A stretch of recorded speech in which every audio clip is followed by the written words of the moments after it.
Panique à Kinshasa cet après-midi suite au crépitement des balles au Kanchachi. Lambert Mende Omalanga, porte-parole du gouvernement, invite la population à vaquer librement à ses occupations car, a-t-il précisé, il s'est agi d'un petit incident de sécurité. 20 mois de prison, c'est la peine retenue à charge de Bruno Kabachi, secrétaire fédéral de l'UDPS Mbujimayi, par les tribunaux de grande instance de la dite ville pour outrage au chef de l'État. Ouverture ce mardi à Kinshasa de la 4e édition du Forum économique sur les enjeux du développement et de la production agricole en RDC.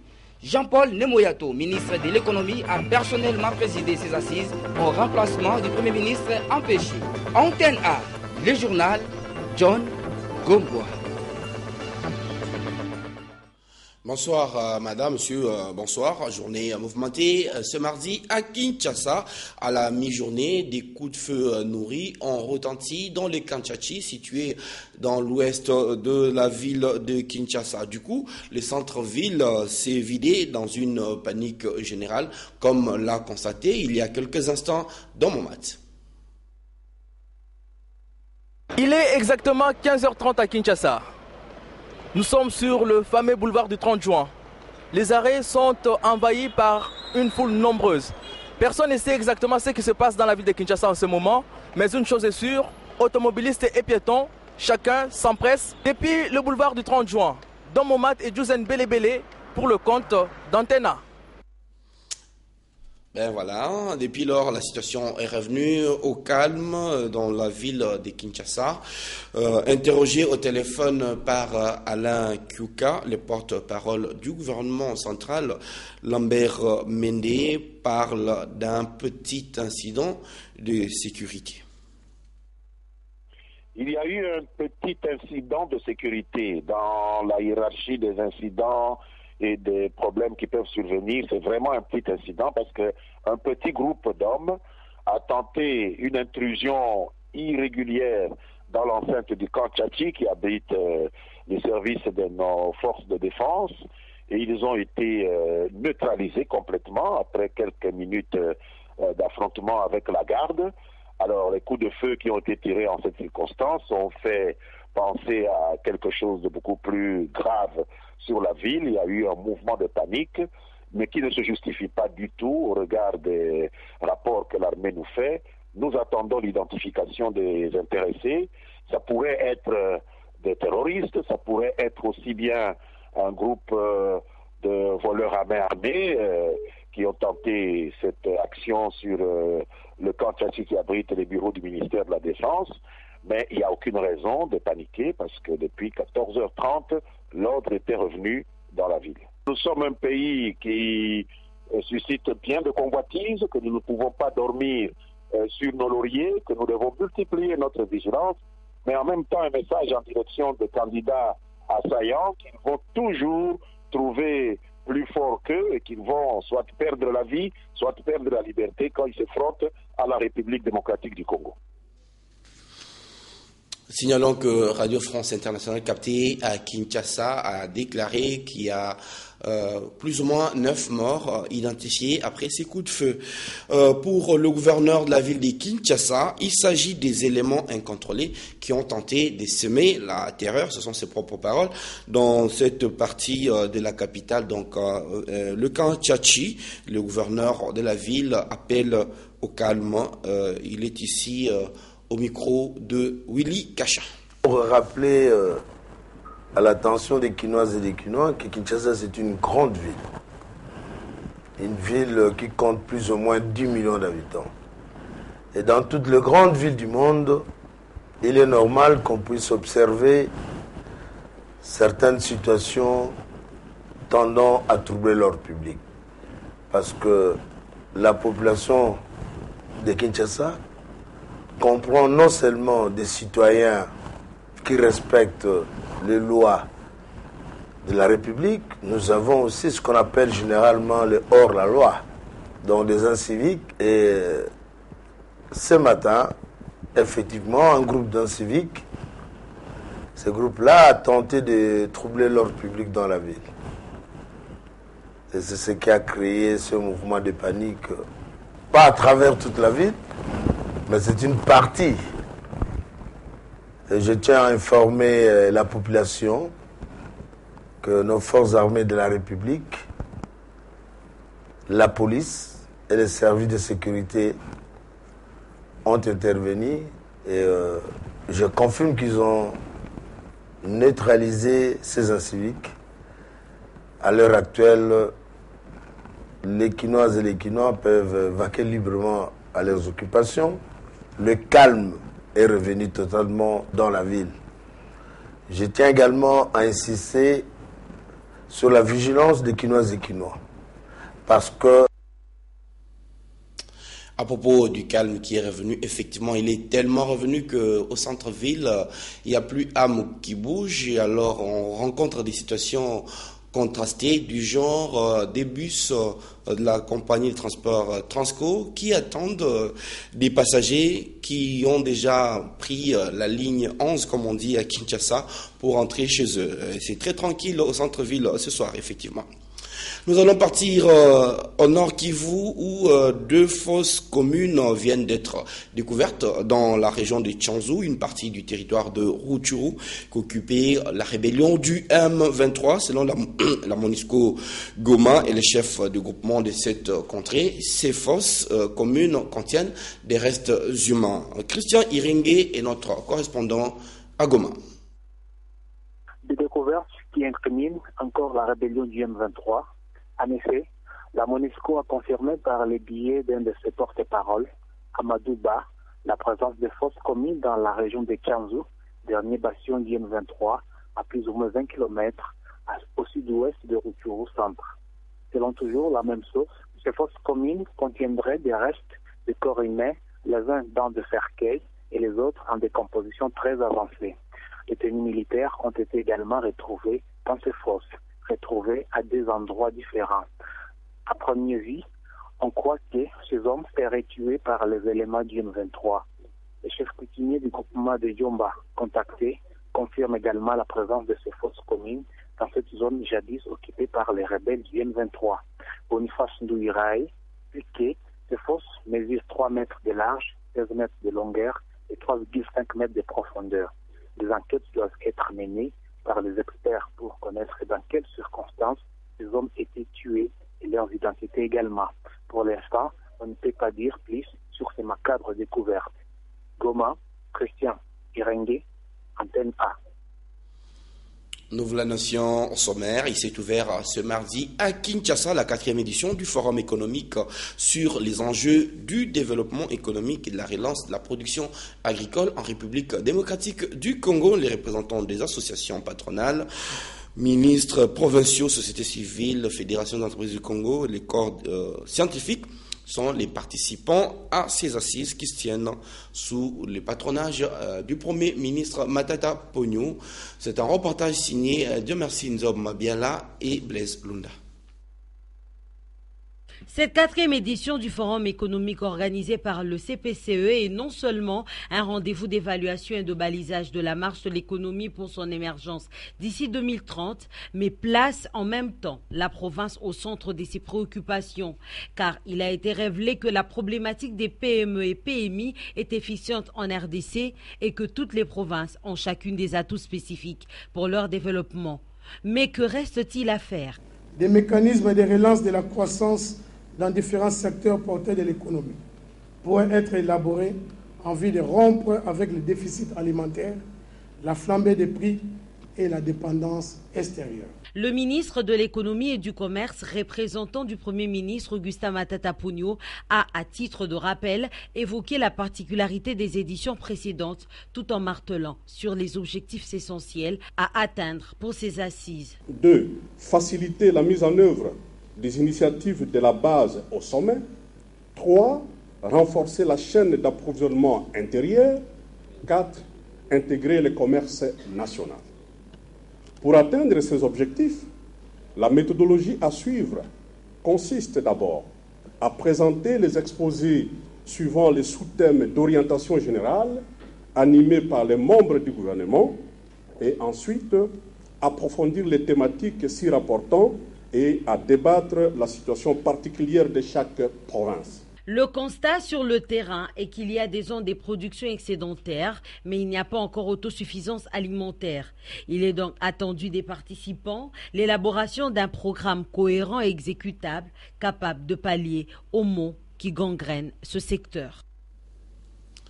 Au cours de sa conférence de presse trimestrielle, le lundi 21 juillet, le staff dirigeant de Kibali Gold Mine est revenu sur une exhortation faite il y a quelque temps au gouvernement central de mettre un terme à la révision du code minier en cours d'élaboration.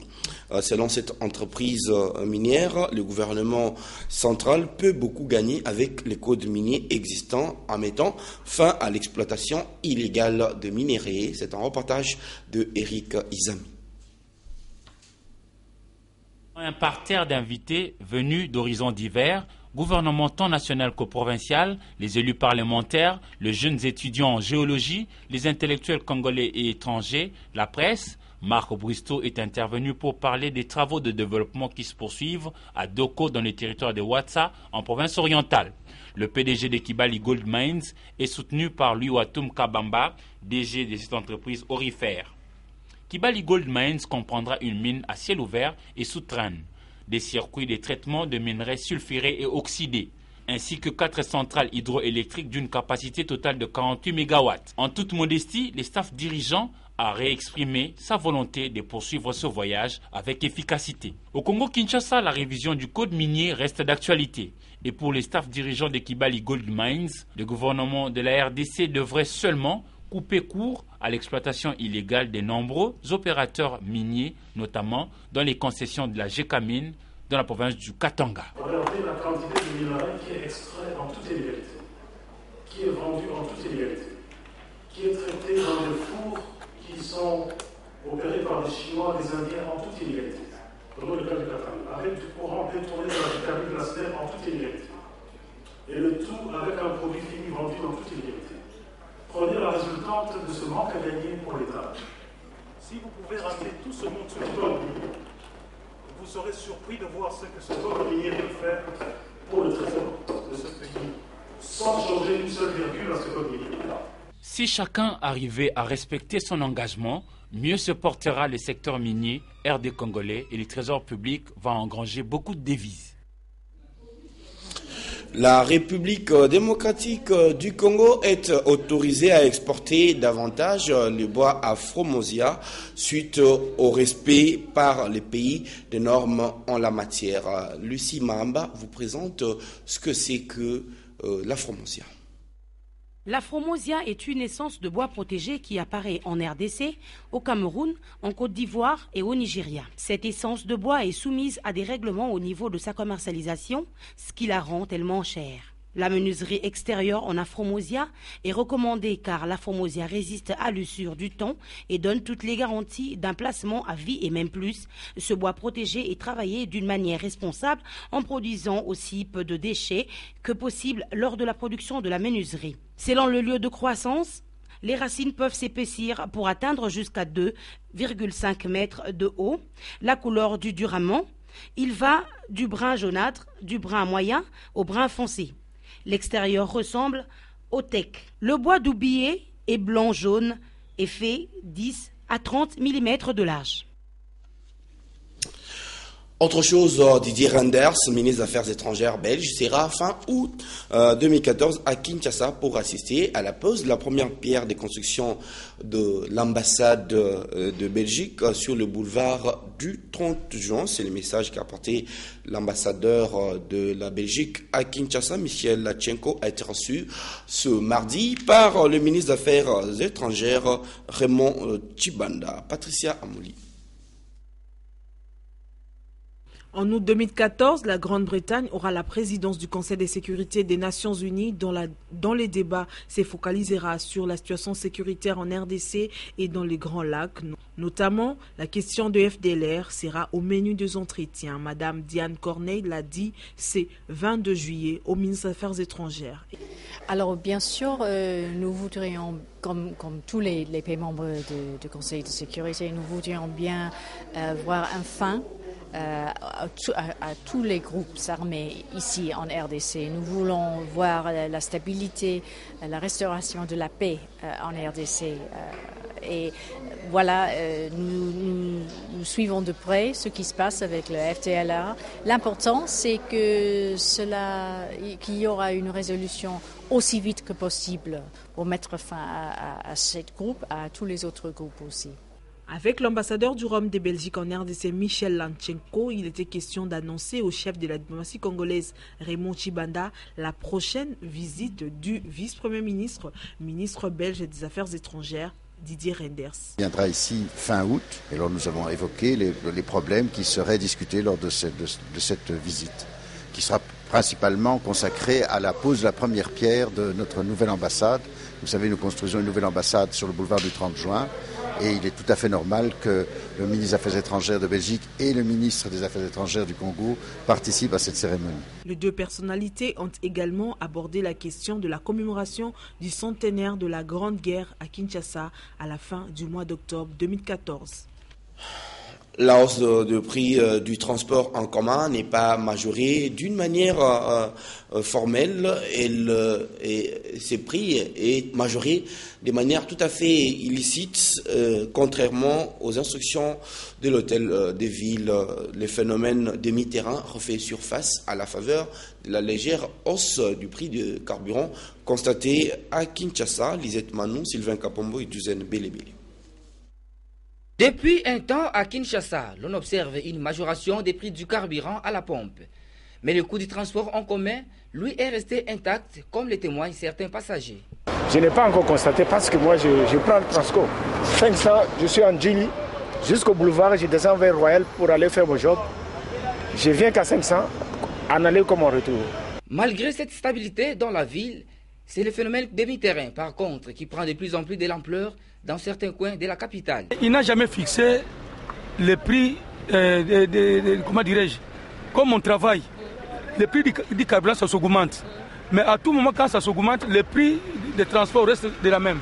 Certes, le gouvernement de la République a fourni beaucoup d'efforts dans ce secteur des transports en commun par la mise à la disposition des Kinois des bus Transco. Mais ces engins ne sont pas assez nombreux pour empêcher certains chauffeurs mal intentionnés de pratiquer les demi-terrains. À l'hôtel de ville de Kinshasa, de s'impliquer, car l'urgence s'impose. Au chef de l'État, le secrétaire fédéral de l'UDPS, ville de Mbujimayi, Bruno Kabachi, a été condamné en deuxième instance à 20 mois de prison. Ses avocats promettent d'interjeter appel pour casser cette décision de justice prise par le tribunal des grandes instances de Mbujimayi, en Mbujimayi où nous rejoignons notre correspondante Madou Mwenga. 20 mois d'emprisonnement et 500 000 francs congolais d'amende, c'est la peine prononcée par le tribunal de grande instance de Mbujimayi dans l'affaire Bruno Kabango Kabachi, ministère public. Le jugement est tombé ce lundi alors que les juges siégeaient en chambre foraine à la prison centrale de Mbujimayi après examen du dossier en appel. L'appel ainsi prononcé est lourde par rapport à celle prononcée par le tribunal de paix de Mbujimayi en juin dernier. L'appel était de 12 mois plus une amende de 400 000 francs congolais. Le secrétaire fédéral de l'UDPS, Fédération de Mbujimayi, est poursuivi pour outrage au chef de l'État et propagation de faux bruits, crime commis lors d'un débat politique sous la radio catholique en janvier dernier. Le collectif des avocats de Kabati, avec à la tête le doyen Jean-Joseph Mukendi Wamulumba, promettent d'aller en cassation. Madoumenga Mbujimayi, antenne A. Restons au Kasaï oriental où le gouverneur Alphonse Ngoï Kassanji a effectué le week-end dernier une tournée d'inspection à l'intérieur de sa province. Ngoï Kassanji était également à Ngandajika, Luputa, avant de passer 2 nuits à Mweneditu où il a présidé le conseil extraordinaire des ministres et inauguré l'hôpital de Tchamala. Suivez ces images nous proposées par nos confrères de Mbujimayi. Alphonse Ngoï Kassanji a passé le week-end dernier en itinérance à l'intérieur de la province du Kasaï oriental. Première étape, la cité de Ngandajika, où l'autorité provinciale a été accueillie par une foule en liesse qui l'a escorté jusqu'à la résidence officielle de l'administrateur des territoires. Le gouverneur de province a poursuivi sa route jusqu'à le groupement de Mpembanzéou pour inspecter les travaux de construction de l'Epengenda financés à 100% par l'exécutif provincial du Kassai-Oriental. Ici, l'école est quasiment terminée. C'est le même constat au centre hospitalier de Mandakadila. Cet autre ouvrage sanitaire que construit le gouvernement provincial du Kassai-Oriental dans le territoire de Luilou est à l'étape de finissage. Le numéro 1 du Kassai-Oriental est ensuite parti à Luputa où la population lui a réservé un accueil triomphal. Dans cette cité, Alphonse Ngoï Kassanji a coupé les rubans symboliques des 2 pavillons du marché central de Luilou, œuvre de la députée nationale Angélique Milemba. Immédiatement après, le patron de l'exécutif provincial est allé à 10 km de Luputa pour inaugurer le pont Lokombo dans la chefferie de Kachisungu. Cette œuvre architecturale moderne, longtemps délabrée, a été complètement rénovée par le gouvernement Alphonse Ngoï Kassanji grâce à l'argent des impôts et taxes provinciaux perçus dans cette partie du Kassai-Oriental. Notre présence dans ce cadre rustique et à la fois naturel nous permet de célébrer une énième action que le gouverneur Alphonse Ngoï Kassanji et son gouvernement mènent en faveur du territoire de Luilou. Primo, la réhabilitation 2 fois du pont Luilou à Chilomba, la réhabilitation de 12 sources d'eau potable et la construction de 10 nouvelles dans la cité de Luputa en 2008. L'appui en matériaux à l'université de Mweneditu pour la construction de ses premiers auditoires en 2008, suivi aussitôt d'un appui financier de l'ordre de 10 000 et 5 000 dollars américains, respectivement à l'université et à l'ISP de Mweneditu en 2012. La construction du centre hospitalier de Makena, opérationnel à ce jour. Le gouverneur de province est allé dormir à Mweneditu pour inaugurer les nouveaux pavillons de l'hôpital général de référence de Chamala dimanche 20 juillet dans la matinée. Cet ouvrage sanitaire de 120 lits a été entièrement financé par le gouvernement provincial du Kassai-Oriental à hauteur de 175 000 dollars américains. Aujourd'hui, avec notre courage, notre détermination, les opérateurs économiques de la ville ferroviaire de Mweneditu ne peuvent pas se plaindre des impôts et taxes qu'ils paient. Voici ce bâtiment qui fait suite à d'autres réalisations énumérées ici. Vous savez que nous sommes la province la plus pacifique en termes de cohabitation pacifique. Ailleurs, il y a des problèmes entre les institutions provinciales, mais chez nous, nous cohabitons pacifiquement au bénéfice de notre population. S'il y avait des problèmes, on ne construirait pas notre province. C'est ce que nous n'avons pas assez de moyens, beaucoup de moyens, mais le peu que nous savons les utiliser, les affecter rationnellement. Nous avons cette volonté de continuer, de travailler, de reconstruire notre province, et nous n'oublierons jamais la ville ferroviaire de Mweneditu, qui est la deuxième ville de la province du Kassai-Oriental.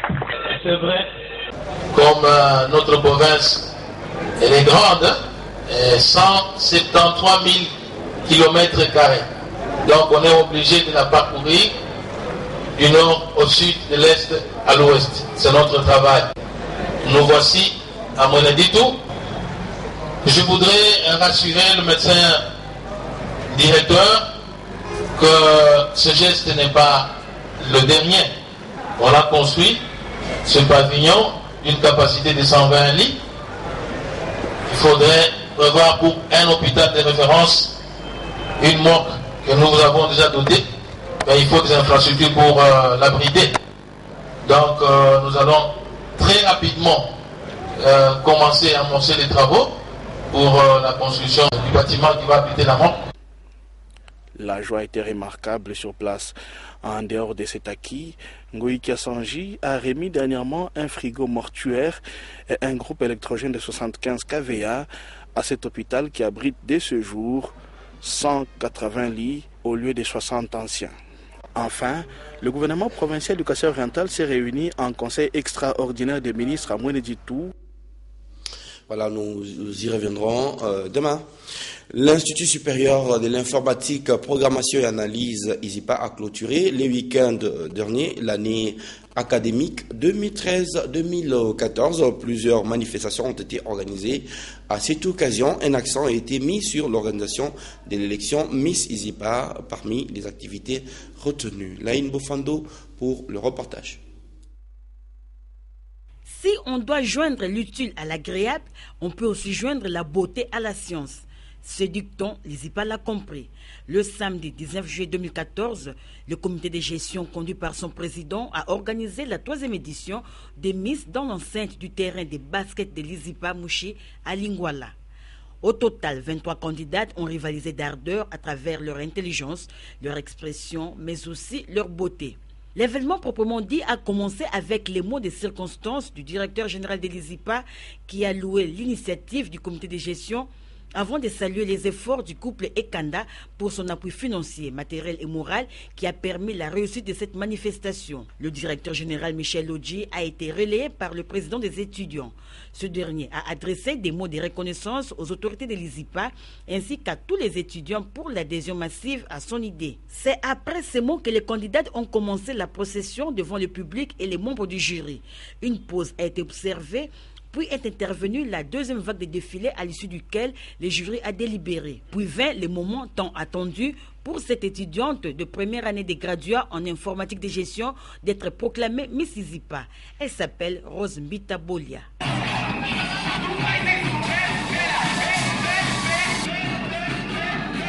Un motif de satisfaction pour le couple Ekanda. Comme nous avons une Miss pour cette année, nous savons que elle fera aussi la différence et nous croyons fermement qu'il parlera de l'ISIPA partout où elle sera. Merci de tout cœur au comité des étudiants, au comité de gestion, à l'animateur du jour, à toutes les candidates qui nous ont fait passer de bons moments ce soir. La journée a aussi été marquée par 2 rencontres sportives, à savoir le football et le basketball, avant de chuter avec le concours de gourmandise, une manière pour le promoteur de l'ISIPA de promouvoir le sport dans cette institution d'enseignement supérieur privé et de clôturer l'année académique en toute beauté. Quel genre de sport est cela?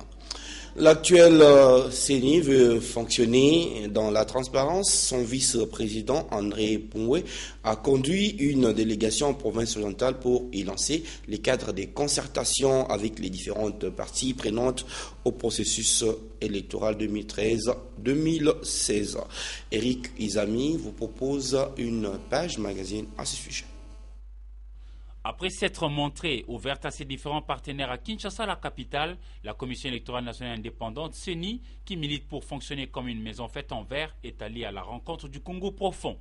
Chargé de la sensibilisation dans cette institution d'appui à la démocratie en RDC, le vice-président André Mpongwe Songo a conduit une délégation en province orientale.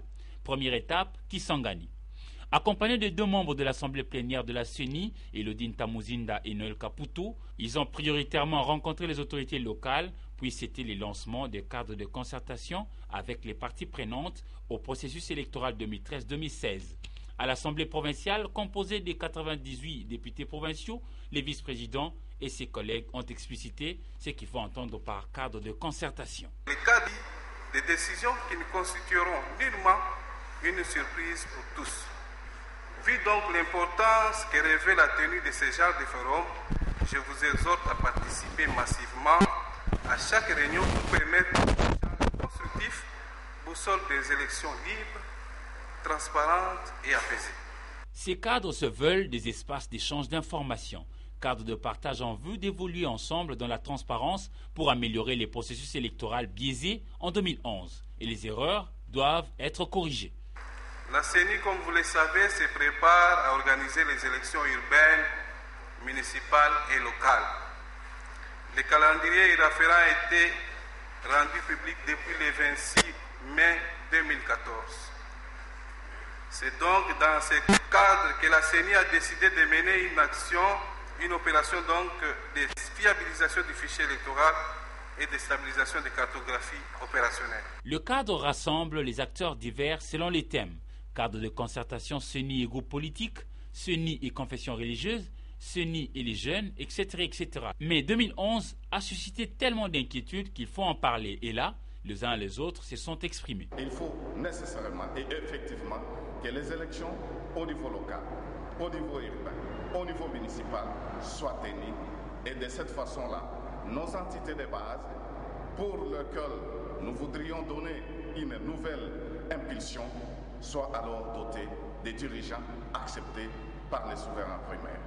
Voilà pourquoi nous venons de louer et de reconnaître le mérite de cette initiative que la CENI est en train de prendre. De cette façon, je crois que ça va nous amener à aboutir à ce cycle, à la fin de ce cycle, sans beaucoup d'inquiétudes, ni non plus de contradictions.